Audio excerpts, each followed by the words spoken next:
Well, hello there, all you absolutely magnificent people, and welcome back to another episode of An Ecologist Plays, where we learn about nature while playing games. And we are back in Empires of the Undergrowth, and as you can see, well, our colony is slowly but surely getting back up again after the catastrophe that was the final experiment.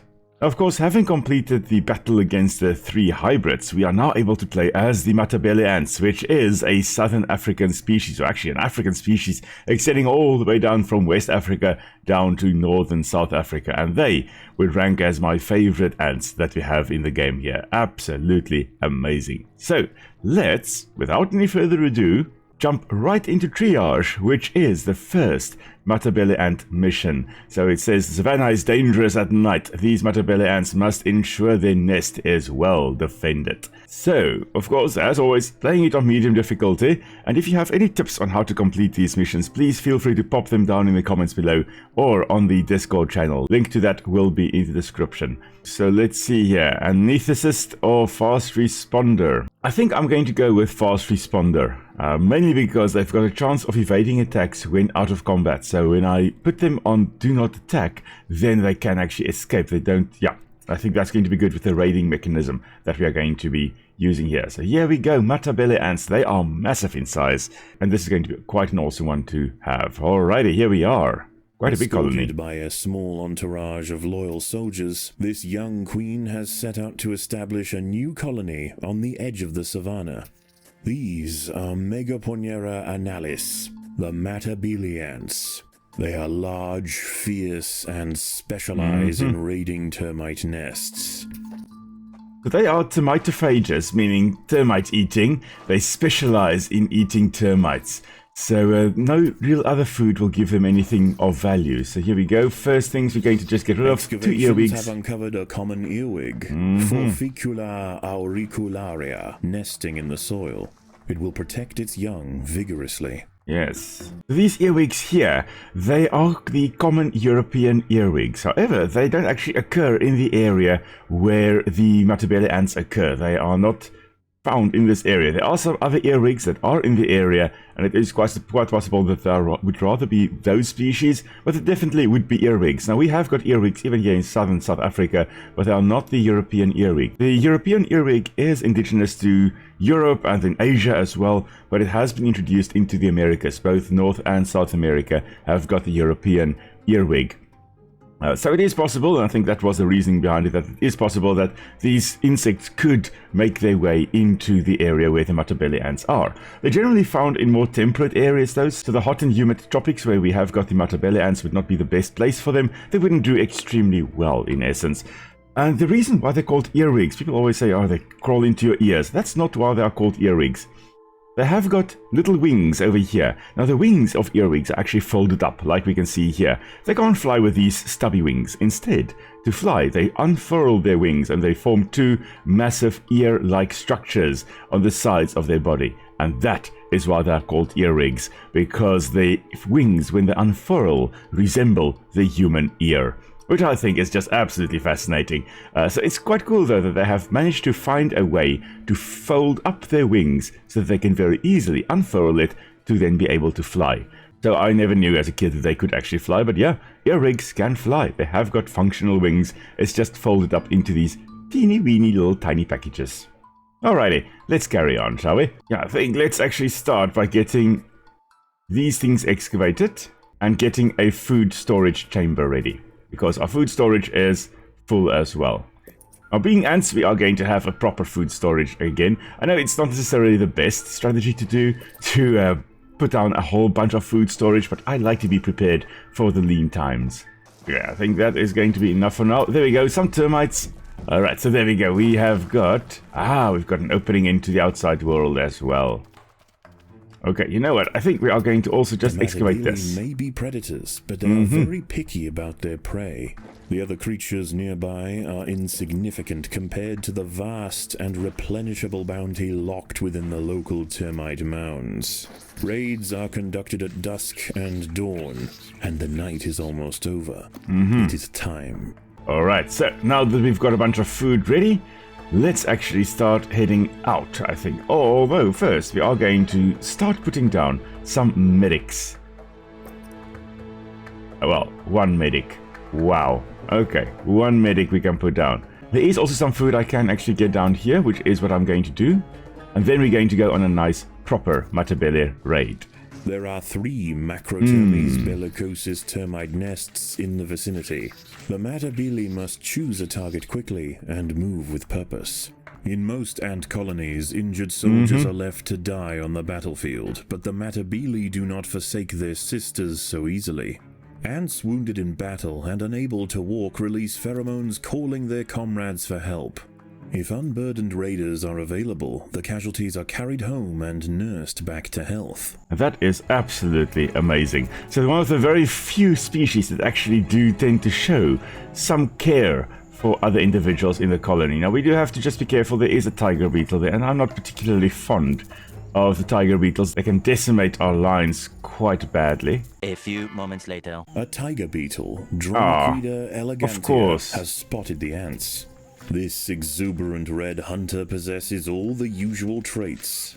Keen eyesight, long, powerful legs, and efficient carving jaws.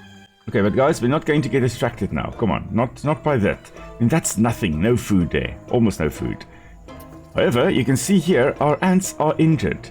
And what we're going to do is going to get our medics to actually come and pick them up and carry them back to the nest. Here come our medics, there's the first one, grabbing it, running back to the nest. And this behavior of taking the wounded soldiers back to the nest is really amazing, but they will tend to focus on ones that actually still have value to the colony. So ones that, what have we got? We've got an earwig. Okay, that's fine. They will focus on ones that are not beyond saving. So they will assess if an ant is very, very, very injured and has like 2 legs left, it can't walk anymore. And they don't necessarily have special medic classes, but for the game here, for the game purposes, we do need a medic class. Now what they will do though is, if an ant is injured, another ant will pick it up, or try to pick it up and carry it back to the nest. And a very, very injured one will be moving around quite a lot. And as a result, they will be difficult to pick up, which means that, okay, well, I'm going to leave you. Termites, although much smaller than the ants, are far from easy game. They have their own soldier castes, whose job is to make the raids as difficult as possible for the ants. Here come the soldiers. With durable head armor and keen jaws, it is not uncommon for the defenders to maim and even kill raiding soldiers.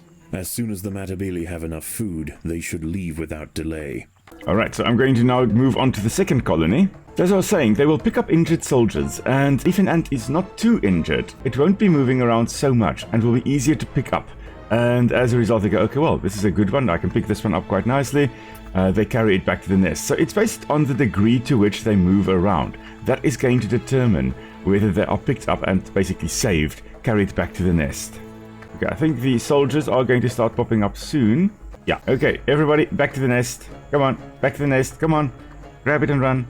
As the midday sun rises overhead, the termites retreat into the cool depths of their fortified mounds.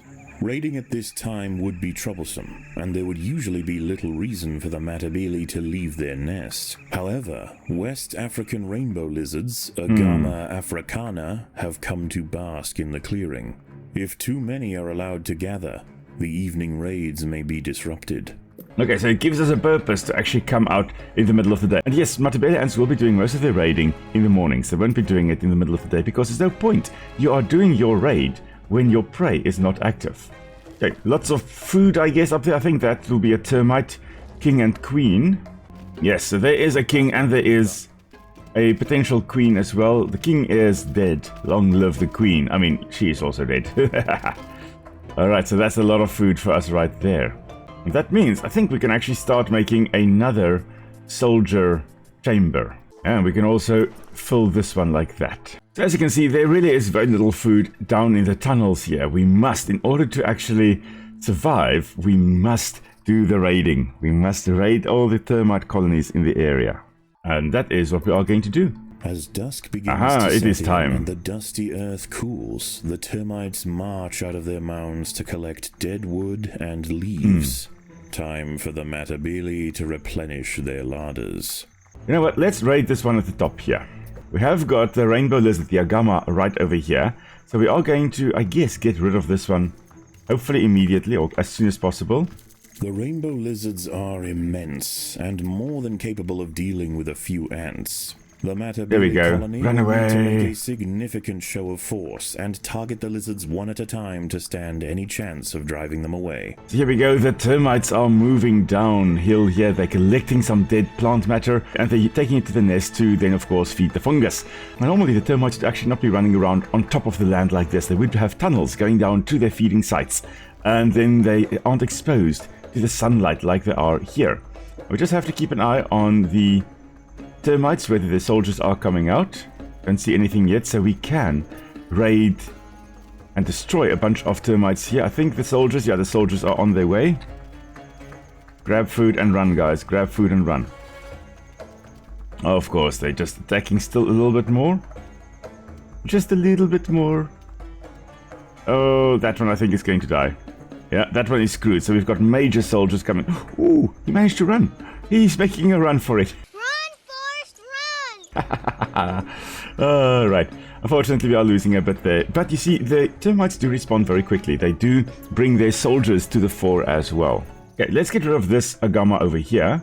There we go, chasing him away.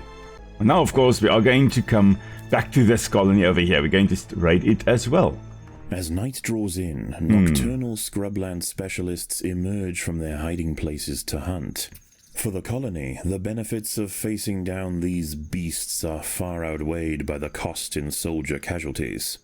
Fortunately, the nest entrance is too small for the largest and most dangerous arthropods to crawl through. The ants will be safe underground. Okay, I think the soldiers of the termites will most likely respond very soon. So I think, yeah, there we go. Run back to the colony, thank you. The Matabele have crossed paths with an alligator-backed scorpion, Hottentotter. Wandering out into the open tonight on the hunt for insects, this sturdy arachnid uses 2 muscle-packed pedipalps for crushing its prey. So there we go, we've got... And the green here is just my marker to indicate everybody must come here, so don't worry. It's not a green fume scorpion. So the alligator-back scorpion. I have never seen the scorpion genus Hottentotter. I have seen Parabuthus, which is very, very similar. And in the previous mission, in the one of the hybrids, we had this scorpion as well, the alligator-back scorpion popping up there as the hermit scorpion. So, and then I was like, okay, well, I don't think it's that dangerous. Yeah, it turns out it is a deadly species. It is a very, very dangerous species because you can see here, it's got a very, very thick tail. It doesn't have quite as thin pincers as I see in things like Parabuthus, which is also a deadly species. But if you do get stung by the Hottentotter species of scorpion, you do need to get medical attention. What we can see here, this little whiter part over there, that is where the end of the digestive system would come out, in that general area over there. Of course, being brown in color is a great adaptation, making it quite camouflaged in the ruddy brown soils that they also are found. Not that they burrow into the soil, but they will be found under rocks, and if they are scurrying around, they do blend in with the background. Although they are mostly nocturnal, they don't like coming out during the day, they prefer coming out at night. That's why we do have them running around at the moment. Alright, let's crack on, shall we? And if they don't do the job, it can strike from above, spearing victims with its tail-mounted stinger, delivering a dose of paralyzing venom. Okay, so as you can see, we did lose a few specimens there, some ants, but they are being carried back to the nest. Just run straight past, there we go. Now the way that the Matabele ants work is actually quite amazing in the game here as well, because you've got periods where you've got abundance of food, where you're collecting hundreds and hundreds and hundreds of food at a time, and then you've got times when you can't collect anything really, so you switch between periods of glut and starvation, which is very, very interesting. The sky brightens and the nighttime scavengers begin to dissipate, leaving space for Matabele raiding. Unfortunately, here we go. Okay, you know what, we are going to do a bit of a hammering here against the termites. We're going to kill some of their soldiers as well. We want a lot of food coming in. Unfortunately, we are going to lose quite a few individuals as well.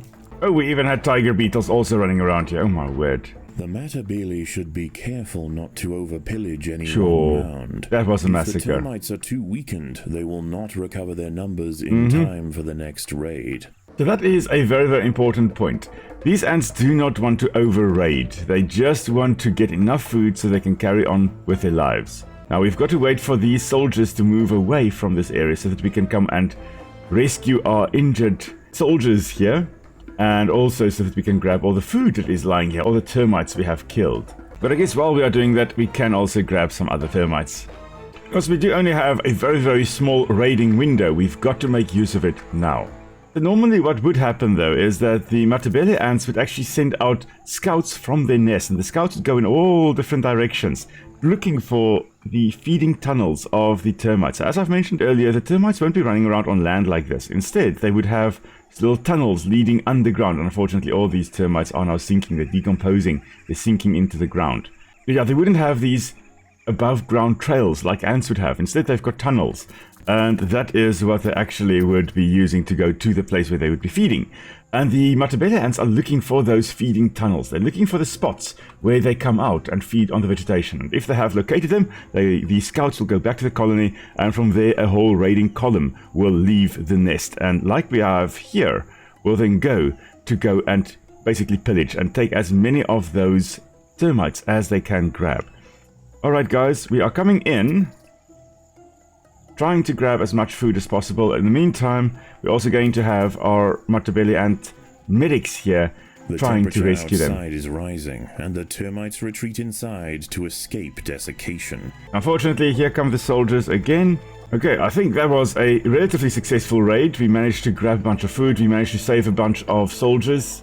So now they are going back, and now we can finally come back and just save these ants. Hopefully, we are able to do that in time still. Oh, no, never mind. There they start dying. They start breaking down. Of course, now they have basically bled out. They have died. Okay. Medics, unfortunately, it's no point you going back in there. But if you look at the top there, you can see we've got 26 plus 14 soldiers, meaning that 14 soldiers have been rescued. 14 of them have gotten a second chance in life. That is quite awesome. Okay, now what we're going to do is we're going to bring our soldiers in. Because we can't raid above ground. We can, of course, go and chase away these lizards. But for now, we are going to get more food. We need bigger... Oh, stink ant trail. Oh, interesting. Stink ant tunnel. The Matabele workers have unearthed part of an African stink ant tunnel. This one appears to be deserted, a remnant of a past colony. So what we can do now, though, however, is to grab a whole bunch of food here in the form of the termites. I should probably tell them to actually attack, eh? That wasn't very smart of me.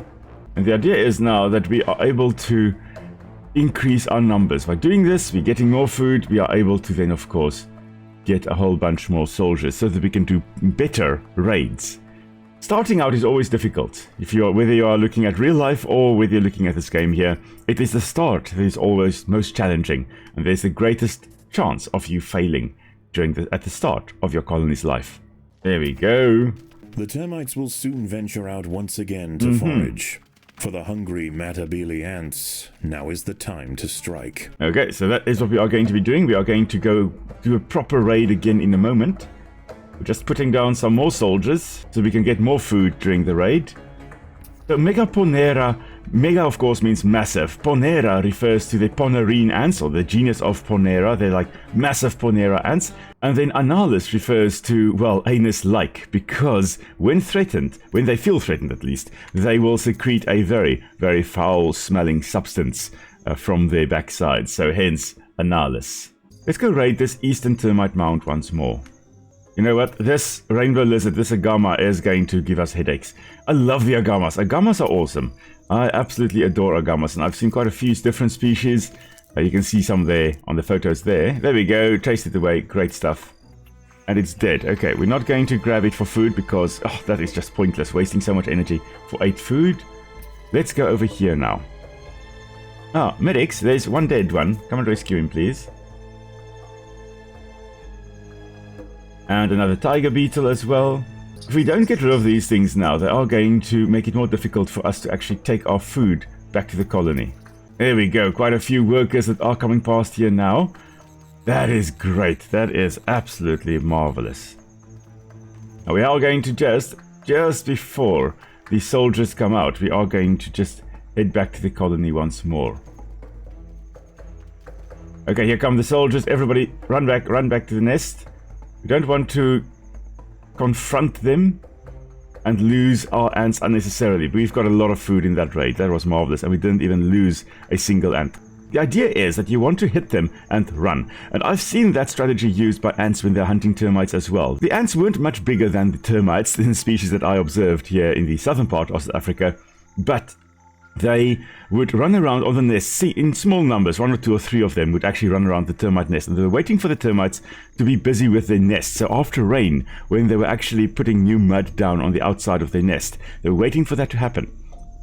And then they would actually grab a termite, sting it, paralyze it, grab another one, sting it, paralyze it. And as soon as the soldiers actually started popping up, they would move on to a different area of the nest. They would move on to where there are no soldiers around. Oh, we've got our food stores are full. Okay, great. What we're going to do is we're going to increase that, but we're also going to increase our soldiers. And another medic as well. Okay, it and is quiet tonight. Ooh. Usually the undergrowth would be bustling with Final nighttime raid. predators, but few have surfaced. Something has them spooked. Okay, here we go. So let's grab a bunch of food and run back to the nest, shall we? Because danger is coming. And here come the soldiers. Grab food and run, guys. Grab food and run. Yeah, almost everybody had food. Okay. Tremors can be felt from within the nest. There's a creature on the move, and it's getting closer. Okay, that was quite a successful raid, though. Yeah, you don't want, if you are an ant, oh, there we go. Oh, it's a sun spider. It is a Solifuge. Oh, man, I love these guys. You may not love them, but oh, I love it. Look at that. Oh, lots of bristles all over it, because, I mean, that does help it to sense vibrations as well. And these jaws here that they have in front, very, very interesting, these Chelicerae. There are 4 of them, 2 on the top, 2 on the bottom, and they can move them up and down. Each one, like this set can go up and the other set can go down, and they can go down and up and stuff. But they can also move sideways and open up. And it is quite amazing to watch them do that. Of course, they will be going mostly for other invertebrates, although if they do find a small vertebrate like a lizard that they can actually get to, they will go for them as well. Now, they're not venomous at all. They don't have any venom. They've got relatively strong jaws, and apparently it pinches. It doesn't actually even hurt that much. But, oh, people are so scared of these things, especially since a lot of people believe that they actually run after you. They will chase you. And if you look at them, if you go into the arid regions where you do find solifuges, or sun spiders, or camel spiders, or red Romans, as we call them in South Africa as well, if you go into areas where they are, you will often see them running at you. And it looks like it is chasing you, and they are quite fast runners. But the reason they actually run after you is because they're looking for shade. They're looking for a spot to hide, and they're looking to just get into your shade and maybe hide under your shoes. And if you know that, they become slightly less terrifying. I have had these guys trying to hide under my shoes before. I've even had a snake trying to hide under my shoe, but that is an entirely different story altogether. But I absolutely love the Roman spiders. Though they're not spiders, I mean, we call them Roman spiders, but they're not spiders. Interesting. Notice here, we've got 5 sets of what appear to be legs. 4 of those pairs are actually legs.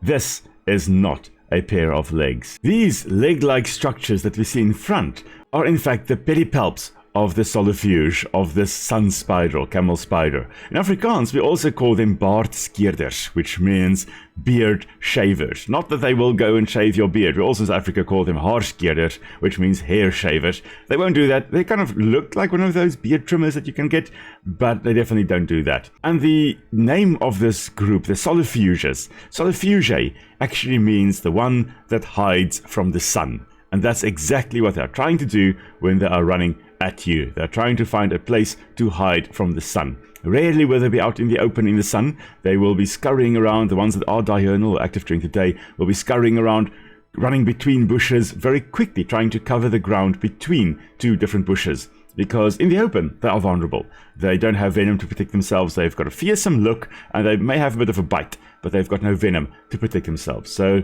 relatively defenseless in the end, actually. Surprisingly defenseless. Okay. So, I guess we've got to get ready for this, eh? And, oh, here we go. Sun spider, Zaria Kiserlinji, has found the nest. She's looking for a burrow to lay her eggs, and this is the perfect spot. Unable to fit through the entrance, she'll need to dig her way in. This could be disastrous. Okay, we are going to wait for her in the foyer here. And there she comes. The sun spider has bulldozed through the nest entrance and into the tunnels. Okay. She must be stopped. So here you can see, okay, so she's trying to stun us there as well. But oh, those Chelicerae, I love those mouth parts of the of these spiders, of these sun spiders. Although I call them spiders, they're not spiders. They are definitely not spiders. They are arachnids, having 8 legs. But there we go. It is done. And oh, there are so many wounded ones. The sun spider was finally bested by the ants, but not before decimating the nest. The cavern she left in her wake is now likely to attract even larger creatures. The colony had better be prepared. Yes, so the idea now with these medics though, rescuing the ants that are wounded, they're going to take them back to a safe spot and then they actually lick the wounds. And that basically disinfects the wounds, which is amazing. We don't see that in any other ant species, at least that I know of. We don't see that. There you can see licking the wounds basically, getting them back to full, more or less full strength. And wait a minute, did that one?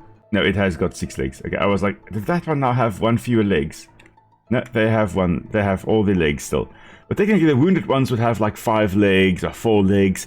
And if they go and have 3 or 2 legs, then they are generally left because those ones really can't walk.